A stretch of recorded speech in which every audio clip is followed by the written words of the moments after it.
Well, welcome back to the Rice Report, everybody. Our interview series for the last few months have been fascinating. I am going to get back into doing some solo shows if they let me. I wasn't allowed to stream on YouTube for quite some time, and I've been doing some other podcasts if you want to see me in some of these other areas, talking about other subjects.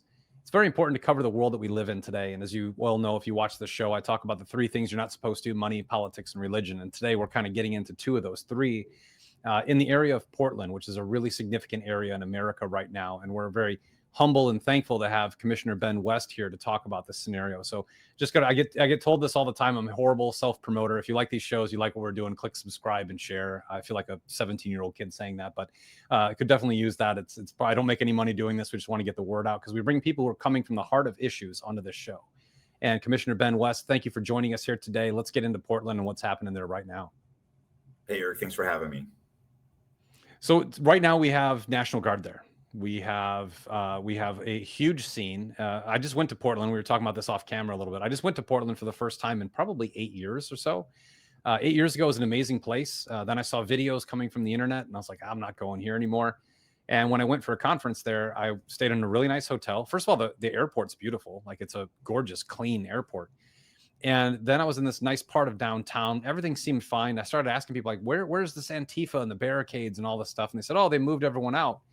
And the second day I was there, I had to go to the other side of town for a speaking engagement or a networking event. And my Uber took me under this bridge, the Burner Bridge, whatever, Burn Bay Bridge. And it was sheer dystopia, Ben. Like, I've been to Skid Row in LA. I've been to the south side of Chicago. I don't think I've ever seen anything like that 3-block strip.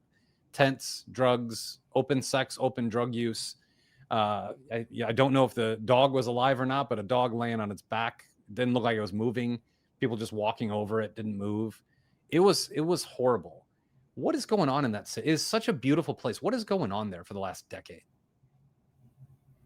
Well, I think you're talking about the Burnside Bridge, and that's been a problem Burnside. for a while. These tent cities and this open air drug dens and this kind of human despair you're speaking to actually has moved quite a bit. It pops up. Officials try to clean up in one area, they go in there and do that, and it just pops up somewhere else. So it's a little bit like a whack-a-mole moving target as we try to deal with that here in the metro area. But as I was saying to you earlier, Eric, this is really about local government and worldviews that inform people's the philosophies that inform people's actions, and then we have outcomes in real community. And so what you're seeing in Portland is really a feckless mayor. His name is Mayor Keith Wilson, who is going to really cow to the far left, and about 6 of the 12, maybe 7 of the 12 actual council members on the Portland City Council are active DSA socialists. So the Democratic Socialists of America, many of them actually have strong ties to Antifa. They very much have worldviews that are antithetical to local public safety, to some of the value systems and the underpinning of our Western culture. They are making sure that they undermine those at every opportunity from their elected positions. And so that's part of the problem, is that you have feckless leadership, that they were also part of creating the problem. So don't be surprised when they don't have the solution to solve the problem in which they helped create. And so we do have a chronic persistence of much of this human despair. And in many ways, it feels like it's gotten better, or we like to be like the frog in the water, where it slowly turns up and we think it's maybe getting better, or we just used to living in this bad environment.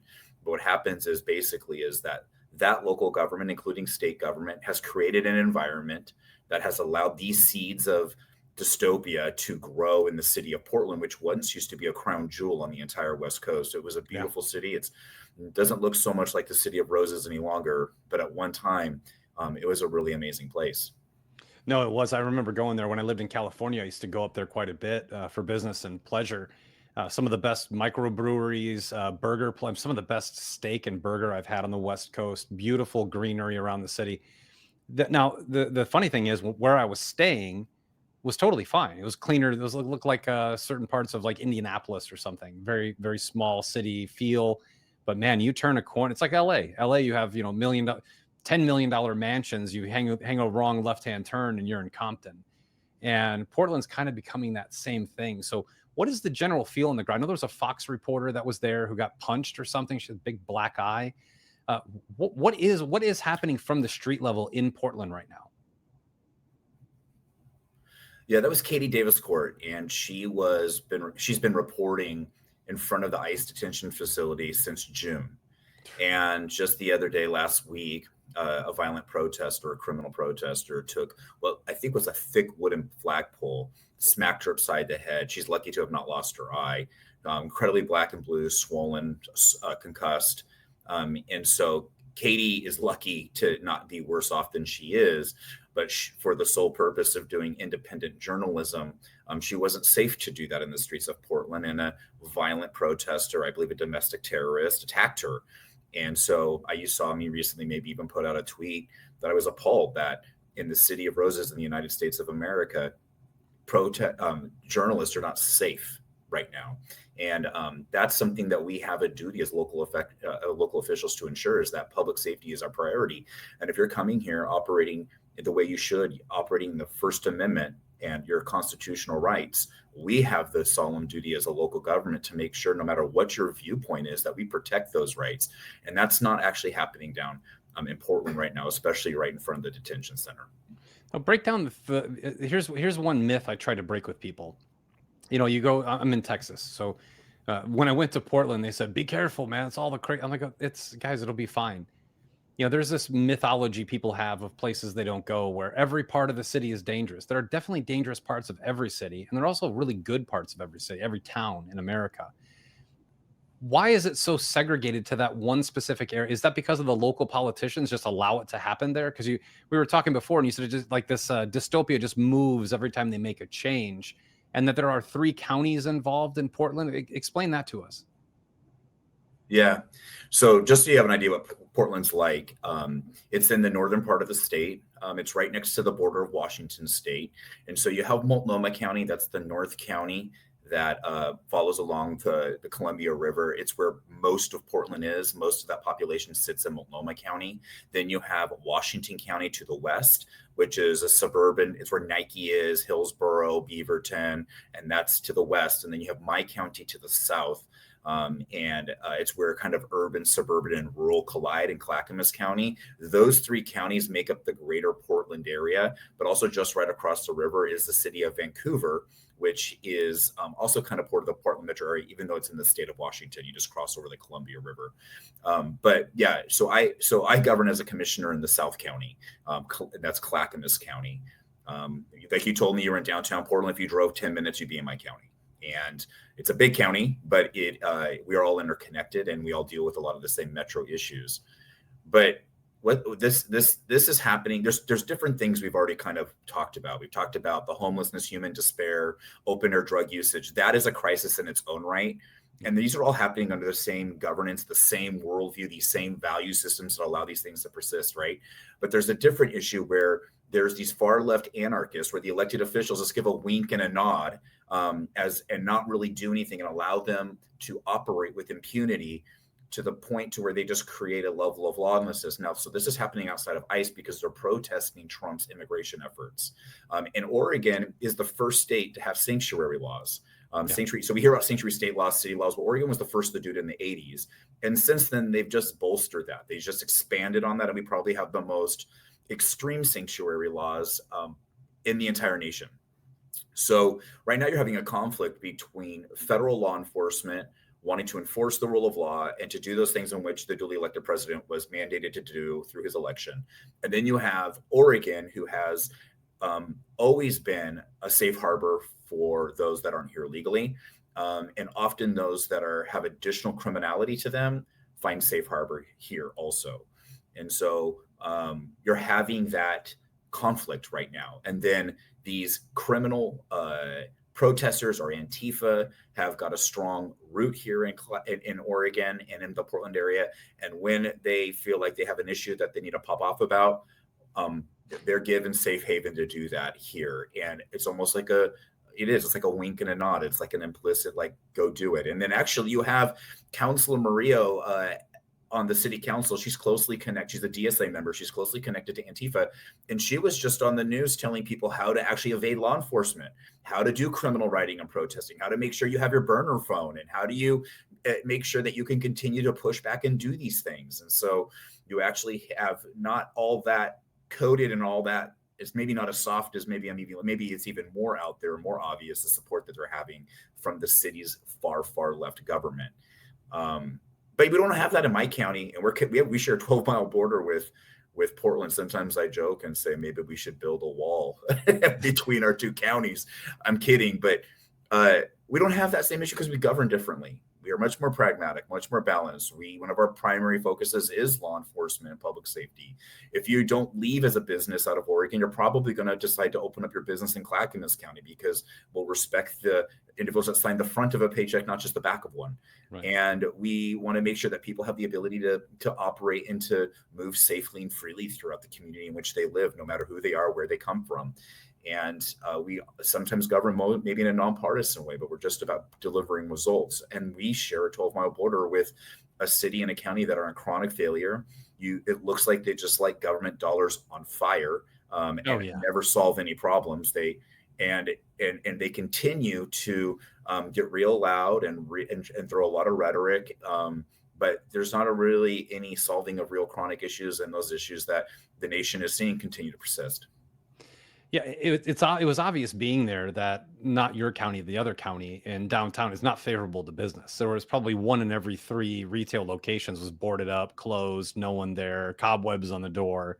And then there were some thriving businesses as well. There's some really good food down there.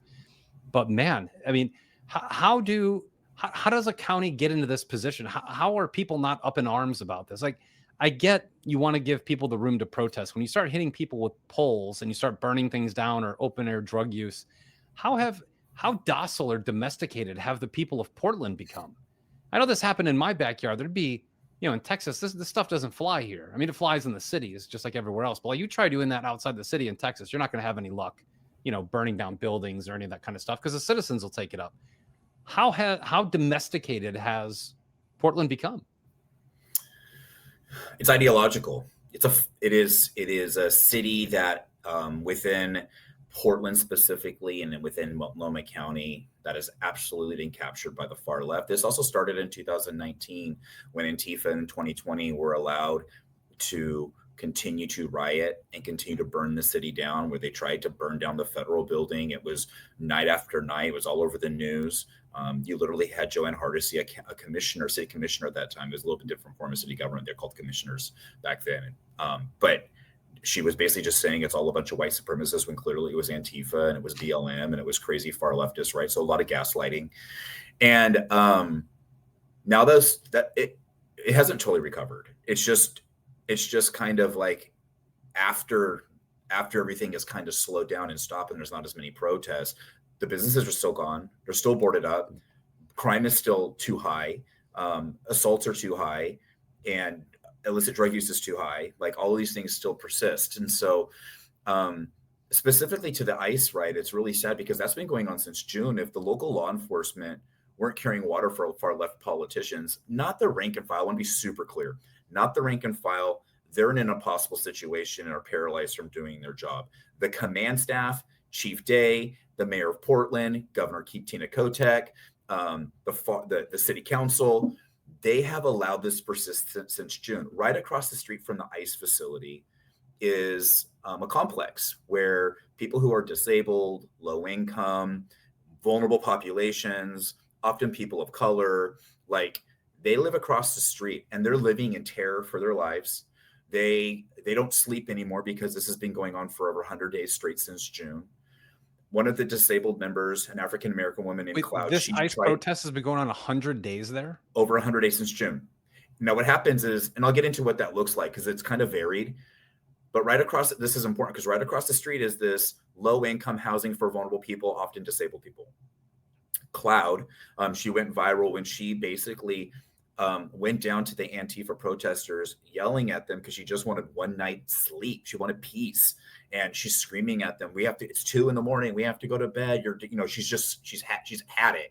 So then she gets an attorney. She's represented by Julie Parrish. She sues the city to say, you have to enforce your ordinances and your laws because us good citizens that live across the street, we're in a living hell right now. They sue the city. The judge is the former far left attorney general named Ellen Rosenblum. Of course. And she she acts, she gives her lip service of sorrow for these poor people that are suffering, but she rules that the city does not actually have to enforce the law. They can allow this to continue to happen with impunity. And so what does the city do? They don't kill this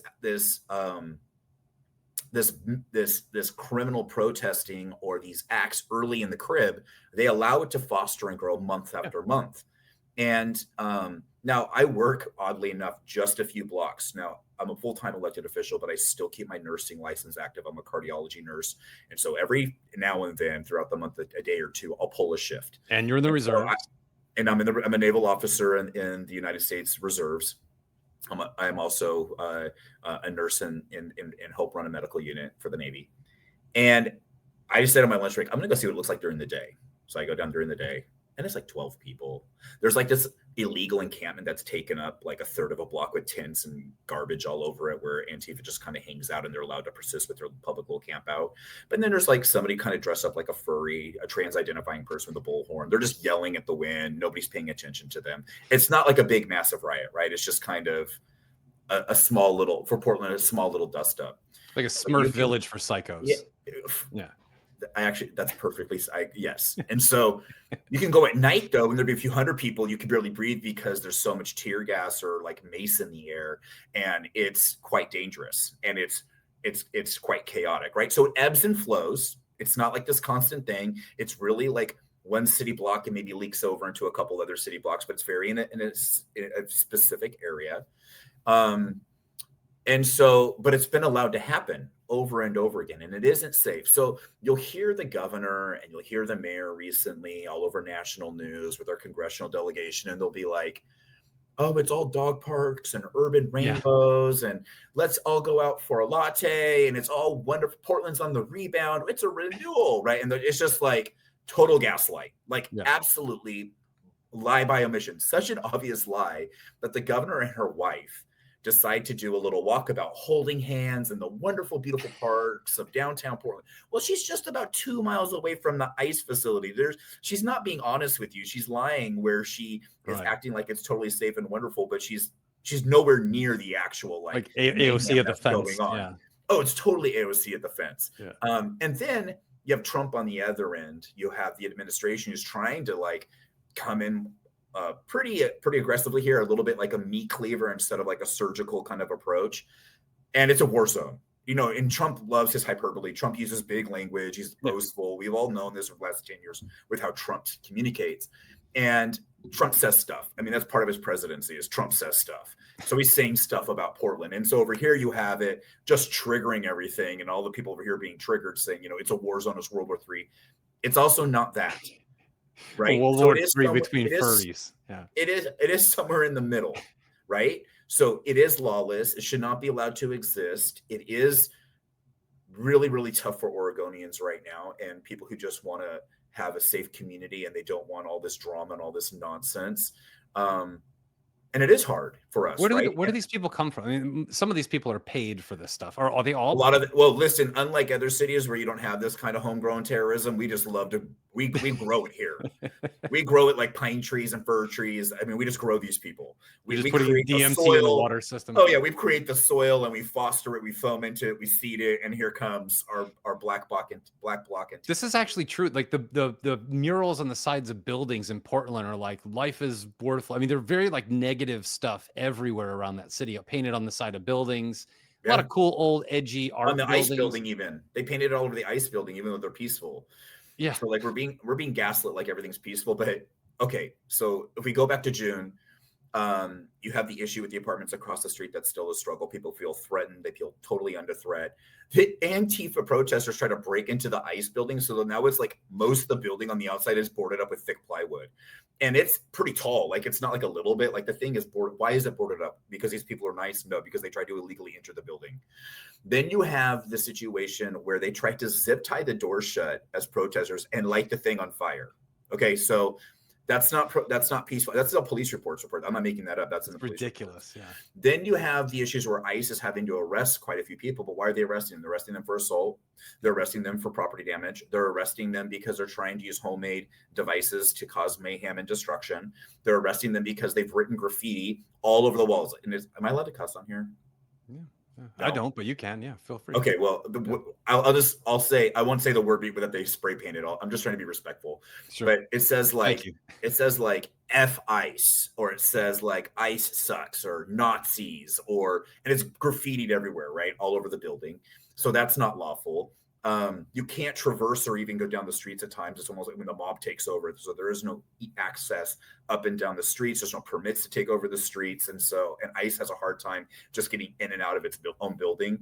But why is Um, ICE having to do this? There's local police. There's an FBI station around there. Like, you see local what I'm saying? police Like, have how does this stuff happen? local police have been paralyzed by the chief of police, by the elected officials. Here's the situation that I feel bad for. But isn't there a point where you're just like, hey, I've had enough. I don't care what my commanding Yeah, officer but here says. you just have a dude that lives in the community. Oh, by the way, and they're doxing all these ICE members who live in the local community, and so Yeah, their it's family and their faces scary. are getting on, and it was just terrifying. And here we are. What's going to happen here pretty soon? I just wanted to be on the record. Somebody is about to die. Somebody has a gun down there.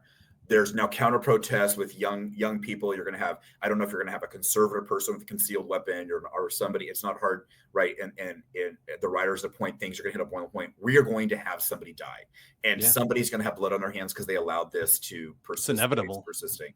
It's terrifying that we would have this happen. So when we think about it, though, it's like I don't know where I was going with it, but when we think, but with what we have going on here, we just have we have local police.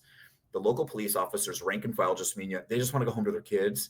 But if they so much as touch somebody, these DSA city councilors will make sure that officer gets all kinds of discipline and jams them up, right? So they are looking and hunting the officers to destroy their lives and credibility because they hate law enforcement. These are the same people that, if you were honest about them, they would love to abolish the police and just have a social worker show up to a violent situation. So they are not pro-police whatsoever. And so they're always looking to defund them. They're always looking to move funding around. They're always disparaging law enforcement. They're completely anti-law enforcement. Then you have the command staff and the chief day completely carrying the water for his boss, like gaslighting the entire nation and the entire state and the city. Nothing to see here. We got this under control, but they don't. And often when you go down there, clearly, often when you go down there, if they're on bike squads, they're kind of like a block or two away, just kind of watching. And then I guess sometimes there's officers undercover in the crowd. And then sometimes, like with Nick, is it Sorter? Sorter was just arrested. Yeah. So Nick was just arrested. So I know exactly what happened because I'm in conversation with these people. So what happened was they said, undercover say, oh, we have it popping off. People are going to fight. And then Nick is being menaced and threatened. They can see that. And they're like, it's just about to fight, is how they say it. And so command says, arrest everybody, and then we'll deal with it.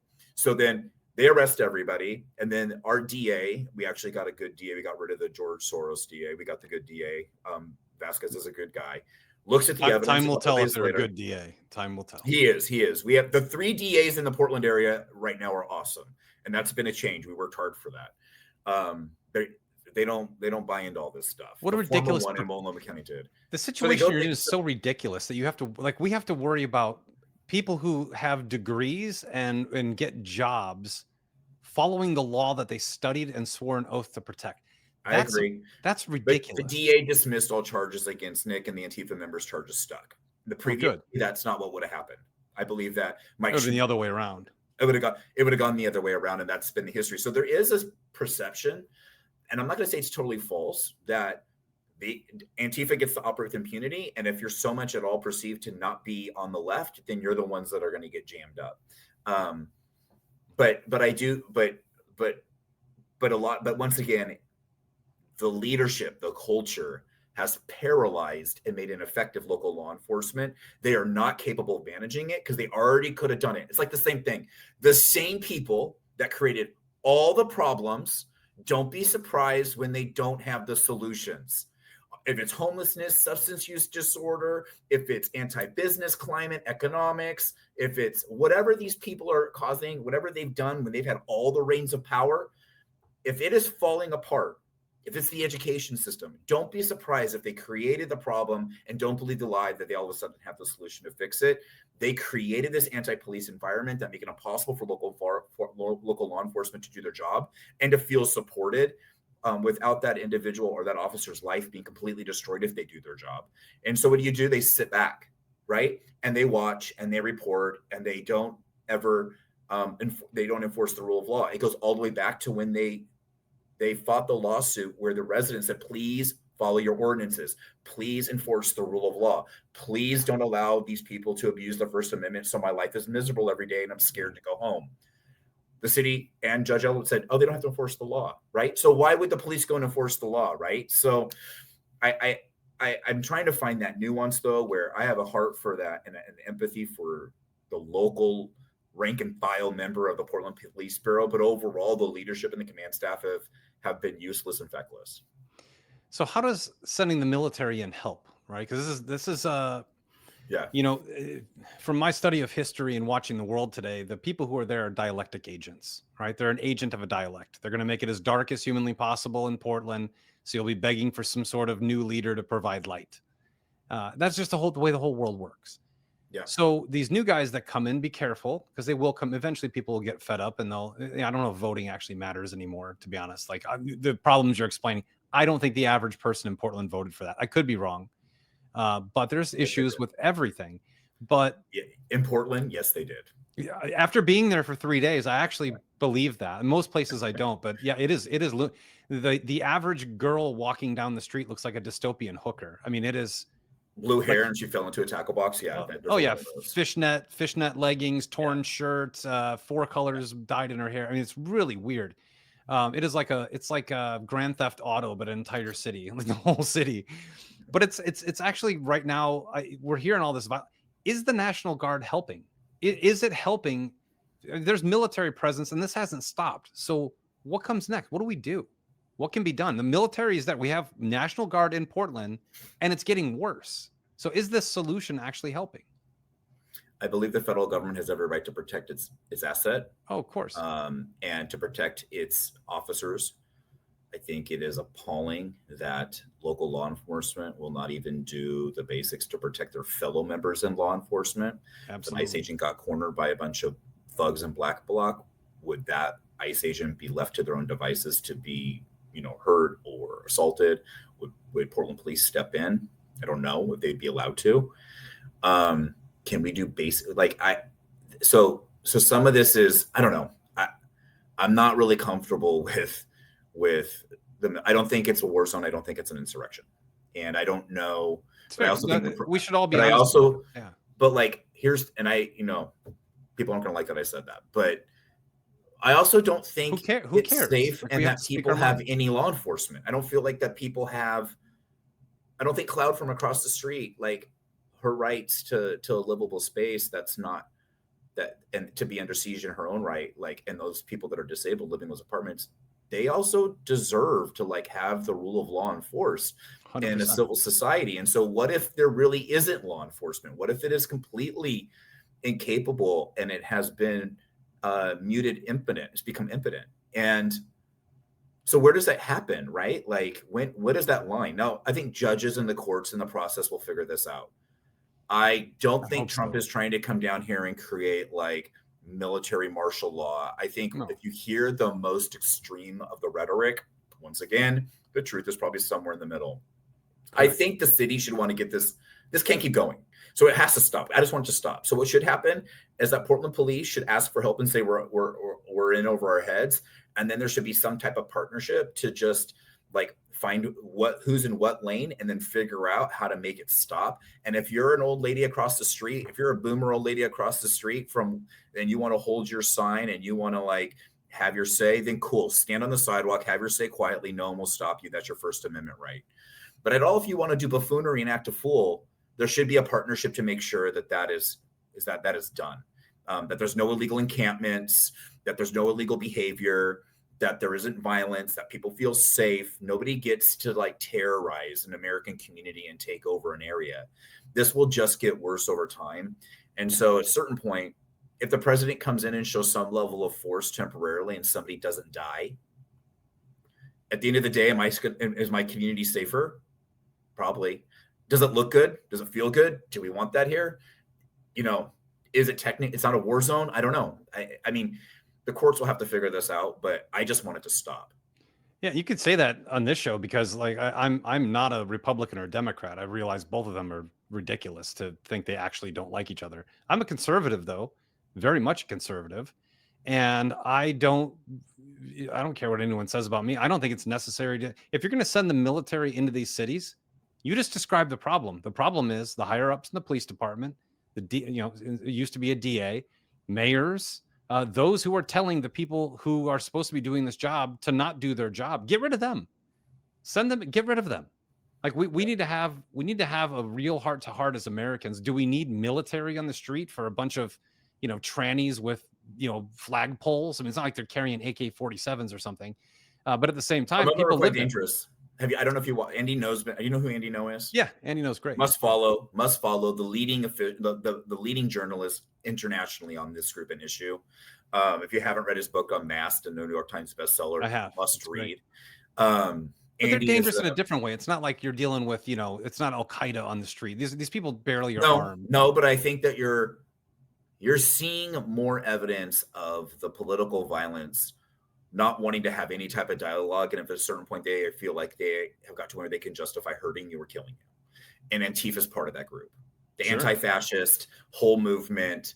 If I see you as a Nazi, if I see you as a fascist, I can shut you up and make you go away and kill you. And I'm justified in doing so what the Bolsheviks did. Because I see you as less than human. Yeah. Right. And so we're seeing that behavior. No discord, no public discussion, no exchange of ideas and words to persuade one another, to prevent violence, to promote the furthering and flourishing of our human civilization. I see you as the worst of the worst and as moral scum, to the point to where I can label you as something, and then I label you as something that is what you are, and I perceive it. Now I am morally justified as a hero to come and kill you, to silence your voice. That's the end game. Yeah, no question. And that's what you have, right? And so these people are it's pathological. This it's insidious. And in Oregon, it is fostered. It is something that is allowed to grow, and on purpose, and with a very obvious wink and a nod from the elected officials. That's the worst, and that's you just gave the root of the problem. So get rid of these nod and wink politicians. Let the police do their job. Right now I can't imagine that they don't want to. I think that they probably all want to stop this. And that's the solution. Like there shouldn't be any conversation. We don't need tanks and machine guns. You just need somebody to come in, get rid of the officials that are allowing this to happen, and then let the guys who are getting paid to do the job. It's not hard. Yeah, here's a crazy example. There's a guy, I think his name is Dumpy, Counselor Dumpy.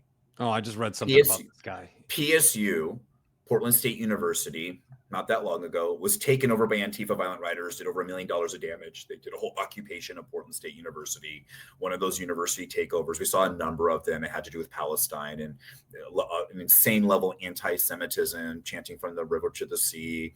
And they took over this university. They don't believe in any of that stuff, though. These people aren't really. Yeah, they're not real protesters. They wouldn't last 2 seconds in Gaza. But it wouldn't last in Israel either, to be honest with you. Yeah. And so they took over PSU. And so the PSU they were like, yeah, we're pressing charges, right? And so Counselor Duffy, a DSA member closely tied to these anarchists, basically said and threatened, he did, hey, if you don't drop these charges against these protesters, you're going to you have this big project you need to have city funding for. You're not going to get it. And if you don't think I can't stop it, the DSA has the majority on this city council, and we will make sure you have no money. And we are going to, unless you drop these charges against these protesters. Extortion. PSU caves and drops the charges. That just happens, right? And so, I guess publicly. Yeah. All the while they're super mad at, all the while Dumpy is supposedly mad at Trump for engaging in these different things, in which is debatable that he is actually doing as an elected official. I believe he is also one of the DSA members with 2 others that just took a very expensive junket to Austria to look at socialist housing. How nice. Tens of thousands of dollars of tax dollars to send them and staff on a junket to Austria, to Vienna, all while they just faced $150 million budget shortfall. They have these insane bloated staff. They have this sense of entitlement. They make 600. I mean, they make around $140,000 a year of taxpayer dollars with full benefit and in public employee retirement. They have, and they have these different. I mean, and here's the thing: to get elected to that seat because of ranked choice voting, you could probably do it with 10,000 votes. Just 10,000 votes. Yep, 10,000 votes. I mean, you're probably getting between 25 at the top, but ranked choice voting, top 3 make it, because each district has 3 representatives. So there's 12 of them on the board. So every time they do one of these crazy things with their salary or hire a bunch of staff, just multiply it by 12, right? And so they have completely blown out this huge, this bureaucratic, executive administrative costs. They're taking these junkets across the world to Vienna to look at socialist housing and to bring back bad ideas from Europe, and all the while like defunding police and extortion and getting protesters, so PSU won't charge, will drop charges. I mean, it's every single day in the news. That it's mayhem. It's crazy. The real problem here is that ideologically captured. These, like, I remember being in there and I walked into that square where there was like protesters. Yeah. And there were Palestine protesters, and like, I had an argument with AJ Rice about this. Like, you don't have to be like, what's happening in Palestine is travesty. There are innocent people dying. Like, that's just, it doesn't mean they're Hamas. Nobody supports terrorism. That's ridiculous. Nobody also should support little kids dying. But I went and tried to talk to these people just in between meetings. I was like, hey, what are you guys protesting? And like all 7 of them that I talked to said the exact same thing. There was no introspect. There was no original thought. It was like like they memorized a cue card and they gave me the exact same response. I mean, it was almost word for word. It's pathological, my friend. These people don't believe in anything. They're just protesting to protest. They don't even know what they're protesting. So here's the real problem. I'm going to give you a solution for Portland right here. You ready, Ben? We need it. Give it to me. You have a bunch of idiots that are mentally deranged, that are demonically possessed, in my opinion, because they have probably done a lot of drugs or something. There's just some hole in their heart that they're missing. And as a believer in Christ, I pray for them. I don't hate them. I pray for them. But the real problem here is you have such an oxymoron occurring. You have a bunch of unemployed young people that have nothing to do, that are protesting ICE, who is trying to remove illegals who have taken the jobs they should have, that now have nothing to do, nothing to believe in, and they're acting like a bunch of babies. And now daddy is sending in some discipline, which doesn't really sound like it's really doing anything. Like the National Guard being there does not sound like it's actually improving anything. They're not here yet. Okay, even the Oregon National Guard's not here yet. The courts have stopped that. There are federal agents that have been deployed here, the part of Homeland Security and part of ICE, but the deployment of the Oregon National Guard is on hold in the courts right now. And a Trump appointee just paused it and just put a temporary pause on it. But a Trump appointee. See how this all works? This is fascinating. And in his first term, she was appointed, and now she is part of this temporary stay on him being able to deploy any federal National Guard. So all the drugs in the water in Portland got to her. She flipped. But here's the problem: you have businesses fleeing. Businesses flee. They don't hire any people. You have a bunch of unemployed people that obviously are being paid to protest stuff they don't understand. Like when I asked them questions, I'm like, what is happening? What is happening over there? What is it that they didn't know anything. And the people taking the jobs that they should have are the ones that they're defending to stay. So like, please take my job and my purpose in life. I want no purpose, and I want to be a baby and break stuff out here. This cycle, this is good for me because, I've been one of the few conservatives who's like, this is a slippery slope, right? You start sending National Guard into cities, it sets a precedent. So maybe it won't be Trump, but 15 years from now, when there's a dictator in office, he just wants to do it on people like me who don't bother anybody. They're going to use it because there's a precedent set. That's a fact. Like, everyone should actually consider that, no matter who you voted for or what's happening at the moment. That's how slippery slopes work. But it sounds to me like there's no other option. And that's what this is exposing, is the fact that we probably have to do this to get order back in Portland. But then my real question is, does Portland want order? The average person does, of course, but these average people are, and I don't care what they're cowards. They're not doing anything about it. They're just sitting back hoping politicians save their life. What can these people do? It's cowardly to sit there and let somebody destroy your city. I don't care what anyone says. That's your neighborhood. Yeah, it's also so different. I promise you, like, how you guys look across this country right now and view this is so much different than how Oregonians see it. Well, that's what I want to understand in the that's why I And had this conversation. the left and the governor and the mayor, they have the biggest microphone. They have a supermajority in the state legislature. You have very few Republicans like me elected in the. I actually am a nonpartisan seat, but I'm a Republican. So you have very few influential Republicans like me in the metro area. We have now one member of our congressional delegation is Cliff Bentz on the eastern side of the state, the rural side of the state. We have no Republicans in statewide elected office. They hold all the levers of power. They're captured the media. They've created the environment to where you live in this echo chamber. You live in this like local community. You don't even know how weird and off you are because it's all you're surrounded with. It's all you hear. And so there's very few change agents. There's very few people that are brave. There's very few people that will step up and say tough things and just tell the truth. So what this does is Oregon hates Trump. Yeah. Nothing polls better for Democrats than just hate Trump. We want to retain all power and never be accountable for our policies. Let's hate Trump. Let's have Trump come here and really spin things up. And I don't have to be accountable for the homeless crisis. I don't have to be accountable for businesses fleeing or one of the worst education systems in the entire nation. I don't have to be accountable for the rising cost of living and the inability for people to buy a home. I don't have to be accountable for any of that because Orange Man is so bad. And so the nation and politically across the country as being good against crime is probably great politically across the nation. In Oregon, those of us here behind the scenes that still live here and haven't bailed on one of the most beautiful states in the union, it's bad for us. It's bad for us electorally. It's bad for us to gain seats here. It's bad for us to turn the tide here. And it galvanizes and pisses off the base of the left to the point to where they can't see anything else except I have to go to the ballot to say no to Trump and no to the guard and no to the military here, right? And they have the bigger microphone. And so you have to be like super wise and careful with every word you have to say if you're in a place of like trying to oppose them. And that's hard, right? And so it's just different. Like what is, and then the understanding that the administration has good, large local governments, counties, other elected officials that are smart and that are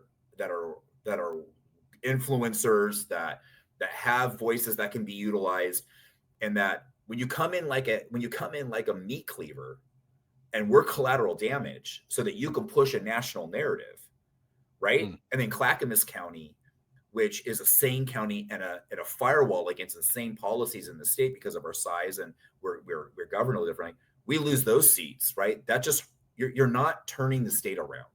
You're not creating a place where you're gaining political power. And this is all about power. If we can sit there and lie and gaslight about Trump, then we retain power. And and that's more important than governing. So moronic.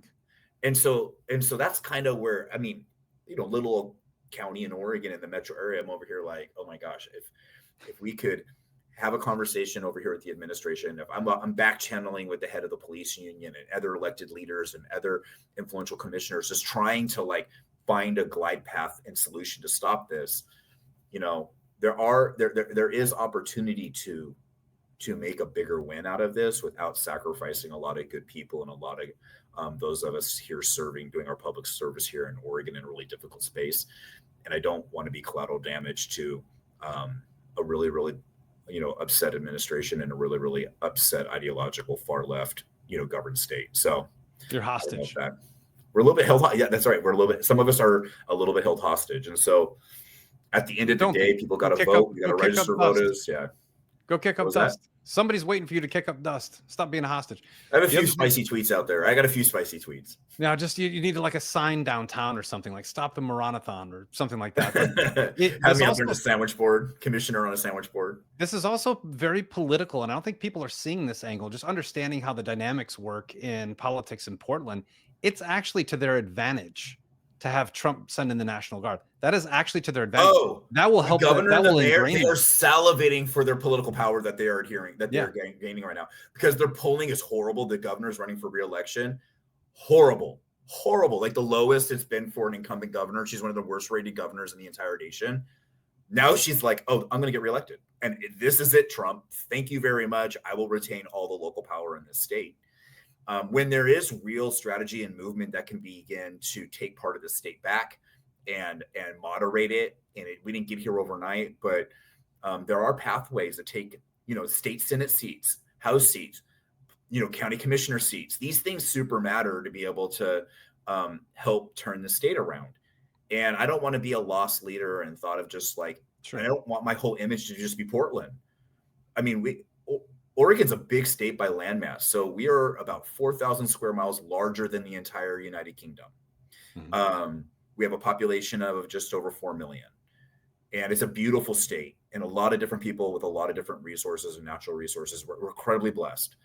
I don't want to give up Oregon. I don't want it to be like, no, it's gorgeous. I don't want to do that. Like, you got to reduce the lunatic per capita. That's all you've got to do. You've got to reduce lunatic per capita. Yeah. And I think that there's a way to achieve the goal that the administration wants to achieve while also being savvy enough and wise enough to figure out how to not hold your allies hostage or to use them as collateral damage. The most interesting thing from this is that this is part of the dialectic.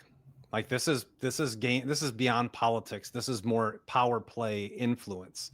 That's what's happening. Your politicians are using Antifa to bait Trump. Antifa are their brown shirts. Antifa are their brown shirts. Of course. So they're using it to bait him in. And when he comes in, that's when they get back on the soapbox and show everybody how much they hate him. Because like any logical, non-polarized, politicized, gaslit human being knows that military is not the option on your own soil. And no one's talking about the largest tax increase in the state's history that they just passed in transportation that was wildly unpopular. They literally had to roll in state legislatures on their deathbed, literally so that they could try to get the votes to cram it down of the legislature. We're trying to immediately refer this thing to the ballot. I won't get into it, but they're not talking about that now, which is tanking their polls number, right? Like increased gas tax and all that, and like mismanagement of a huge state department. Like it's a big fiasco. The dialectic they don't have to talk about any of that stuff. They don't have to talk about any of the stuff that they've done poorly. They are now the virtuous heroes standing against Trump, and that's all anybody can see. That's it. That's the platform. That's exactly what's happening. And, feeding into it on the other side, understanding that is an important, this is a great interview because it's important to understand that Portland's not the only place this is happening. This is happening in Chicago, the grandstanding. It's all Trump. By the way, every Democrat in the world loved Trump 10 years ago. Well, we can see what this looks like. DC, the mayor's like, nobody says it. She's like, Democrat mayor, she's like, yeah, I need your help. It's bad. Comes in, weeks. Everybody's like back on the streets. Like the crime's down, murder rate's down. There wasn't like a big military dystopian takeover. It wasn't like, here comes the big, well, they were everywhere. Like a threat to democracy. It was none of those things. And because he's the federal government, he'd have the ability just to go in and help and to clean it up, say, I'm coming. Memphis, huge murder capital, big problems, invited by the governor. We need your help. So not a big deal because he was invited. Go in and help. But no problems, right? And these blue cities act like if you ask for help with something that's clearly out of control, based only on ideological reasons, because you refuse to actually like make public safety and law enforcement a priority in a way that's like moral and right and sane. The first now you're acting like it's going to be different in Portland than it was in DC. It's going to be different in Portland than it was in Memphis. It's going to be different in other places. I don't know. There's so much hyperbole on either side here too, that you just have to be like, okay, where's the middle on this? And let me kind of look and see through the noise and the fog and see if that's where we're really at. Because most people, honestly, if you sit down with them and have any kind of long form conversation, that go to work and have to pay their bills and are normal people and aren't maybe into the thick of these things like we are, because we're wonky, we get into politics and stuff. They want it to stop. They just want it all to stop. Yeah. And so, but at the end of the day, what's the political perception? Political perception is reality often, and that it impacts the electorate, and they're going to vote with their feels, and you see what happens. So I don't know. Man, the dialectic is so strong right now. This is a very good interview. So Commissioner Ben West, this has been an absolute pleasure. I hope that your voice is heard. Get more boisterous. Who cares? These people are lunatics. It doesn't matter. I guarantee you could become a hero just by voicing yourself. Some of the tweets you have out there are spicy, by the way. You guys should follow him. Very interesting. What is your handle? EA_Rice. Okay, I'm going to follow you today. Yeah. Mine gets spicy too. But because I just call out stupid stuff. There's just so much stupid. All this stuff is all of this is stupid. All of this is being orchestrated to bring us into a new reality, which is how all of history has worked. And this new reality is, we got to show how bad it is so that when we come in, look how good it is. So this is just how it all works. It's like a 100-200 year cycle.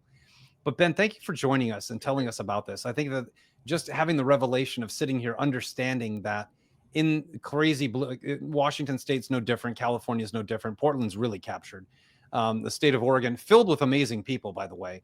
The state of Oregon has some really calm, sound-minded, smart business people, good, well-spoken people who want to just live a good life, raise their kids, retire, and fade off into the sunset and go to heaven. There's a lot of those people there, and they're held capture. You're hostages. So the dialectic is amazing to watch, that they are playing it this way to bait him into bringing in the military, which they're now holding off, because I'm sure that there was a big grandstand. Oh, I kept Trump's military out, even though it's the Oregon National Guard. These are people who live there. They're from there. They want to clean it up. Yeah, they're your neighbors. So it's not like he's sending in, the black shirts from NSA or the special forces. These are people who live there and want to be left alone. Thank you for sharing this with us. I think everyone should take this interview and understand exactly how politics really work. All they had to do was create hatred for one side, and it's Trump, but it's all Republicans. And he's a big target. Yeah, he puts himself out as a huge target intentionally. And everyone here should know, like, I've been to DC. I'm going to DC in a month from tomorrow. All these people have dinner together. The people that yell at each other in congressional hearings, I see them at restaurants. They go to dinner together laughing, and while you can't pay your bills, they're enjoying themselves. And they're getting paid right now while they're not working in DC. They don't care if the government shuts down. They get paid either way. Politicians at the highest level. If you shut down the government, then you don't get your salary. You're one of the non-essentials. So Congress doesn't get paid if they shut down. There couldn't be anyone more non-essential than have you you and I have Jasmine met congressmen. But oh my God, it doesn't matter who it is. Can we get less of Jasmine from Texas? I'm just I don't even. She didn't get elected. Marjorie Taylor Greene. I don't know. None of all of it. It doesn't matter who it is. You can name off any name. I've met 35 politicians in DC in my life, and I would say 2 of them had decent intellect to have a conversation. The rest of them were just salesmen. Policymakers. Yeah. The rest of them were just salesmen. They're just like, whatever I'm told to sell, I'm going to sell it to people and get it passed. That's it. Well, Portland, keep your eyes on Portland. I think this is an interesting development where you're going to watch, everyone, this resistance. She doesn't want Trump to stay out of Portland. She wants Trump to come into Portland. She's holding that National Guard back, and she will release it. Anything that happens, you just watch. Somebody will expose her for something.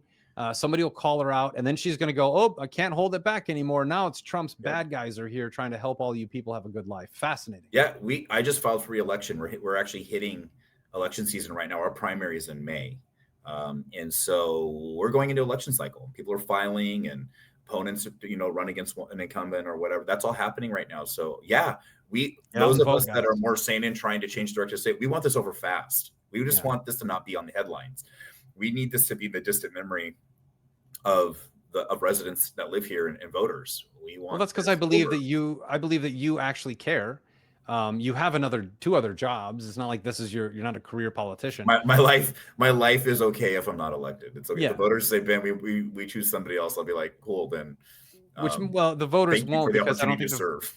It's obvious that the voters don't matter in Portland at this point. Like you're going to find so few people that will this is part of the plan as well. How it works. This is how communists work. They want to make it so bad that you just don't vote anymore. So they just rig everything in the end. So I hope all of you pay attention to this. I don't know that, just me personally, Ben, I don't know that I'll ever vote again in this country. I just don't think it matters. I just don't. Eric. That's a different discussion. I've been a big go out and vote guy my whole life, but look at the stuff that happens in these places. And what state do you live in? You live in Texas? I'm in Texas, but I was in California for 15 years. So Eric, I'll just be honest. You say that from a place of privilege right now. You should vote. And Texas has even changed because of changing the electorate in the positive and voting differently. And even Florida, it's not, I'm not saying it's perfect, but compared to anywhere else in human history in the Western world, I still stand by our system. And I do too. I just don't care. I encourage you to promote conservatives to show up and vote and not feel disillusioned, and to continue to fight. I will always support conservative values. I always support it. I've just we need people with those values to vote. And we need them Yes. to not turn out only in big elections. We need them to turn out for school board elections. We need them to turn out. We need them to do what Charlie did in Charlie's legacy. We need them to engage civically. We need them to be educated. Yes. And we need them to be good people in their communities. So I hear what you're saying, and I'm not totally. I don't mean to totally rain on your parade, but No, you're good. You're not raining Eric, on. please vote. Eric, please vote. If I was in Portland, I'd go vote for you right now. You know, you wouldn't be in Portland. You'd be saying you live in Clackamas County, and you feel like. I think most Americans need to be completely dismayed with look what we saw in 2020 and all this other stuff, and some of the idiots we've had in offices. There's no way they were elected. Until that's cleaned up, I think America, it's a dialogue to have. But we've made progress. I think we have made progress on like trying to regain that public trust and shoring up the voter systems, and we have more to do. We have issues, but I got elected, and I'm a pretty outspoken. I'm not shy. I'm going to be honest. And I got elected, right? And there were other good people that got elected, and they figured out how to kind of break through, and the candidate matters, and the quality of the candidate, and how. Yeah, let me rephrase this. Your local votes matter a ton. By the way, because we impact go vote locally. I'm talking more federal stuff, like senators, like I don't know, but vote locally. Local action is all that matters. I'm working really hard on some timber issues that on BLM lands that is fascinating. And Bureau of Land Management. Yep, I could use a couple more members of Congress, right? We have two very close seats. We have one seat in Clackamas County that used to be held by Lori Chavez DeRemer, who is now the labor secretary for Trump. Her seat was primarily in Clackamas County. She lost her seat, her reelection, and they became part of the Trump administration. And then right next door to it, Salinas holds a very, very competitive seat in the 6th congressional district. I would love to have one of them on some of these issues, have one more, a little more representation when I have to deal with big issues. I don't know. It's flawed, man, but it's still the best system ever created. I get it. It's still the best system ever created. And I want to you can be a little bit more pessimistic, and I'm going to balance you out with a little bit of optimism. It's not because I'm pessimistic. So I don't know, just the matrix. I don't know. I love this country so much. Every 6 months, I have to deal with a new politician, and then they go into an office and they vote on policies that I disagree. I want to vote on policy. If you allow me to vote on policy instead of politicians, That's a referendum process. Do you guys do referendums in Texas where you can put things on the ballot? We do. I vote on those all the time. I vote on policy. You have those. But you also, it's impossible to vote on all the policies. That's why you have to put principled men and women in office that can try to do their best to represent those values that you have in a representative. We're not a direct democracy. We're a republic, a representative republic, a constitutional representative republic. There's a difference. Huge. So I hear you. I never thought you'd have this conversation. I love this country so much, and it's still the best and most brilliant system to like create human flourishing throughout all of human history. And I have every opportunity to leave this country, and I never do. I love it here. This is where I was born. This is where I'm going to die. I'm never going to leave. I would never leave. But we need to see reform in all of this stuff. I hope you guys get Portland cleaned up. I hope that new technologies come out where we can actually vote, blockchain votes on policies. I'd love to elect people to think of ideas and then let me vote on every policy. That's where we're going, I think, in the next 20 years. If we don't go there, we're going to have this constant mess for the next 20 years. That's only solved by paper ballots, and people don't have the time for it anymore. So you got to fix the economy. That's important too. Portland needs more jobs. You need jobs for these retarded people that just protest everything all day. If they actually had to be somewhere 9 to 5, they wouldn't be protesting. That's for sure. So get more business back in that state. It's super important for you guys to do. Thank you. Absolutely. Commissioner Ben West, it's been an absolute pleasure. This was a great conversation. It was supposed to be 25 minutes. We've been here for an hour now. Maybe I'll cut out that part about not voting. No, I'm not going to do that. You can do what you want with it, my friend. Yeah, no, absolutely. This is a great dialogue that Americans need to have. So Commissioner Ben West, all the best to you. God bless you. God bless Portland. I hope that you guys get it together here soon. I hope that the dialectic playing out isn't that way. And I hope you guys find peace in your communities and safety in your communities. And we'll see you next time. Thank you, Eric.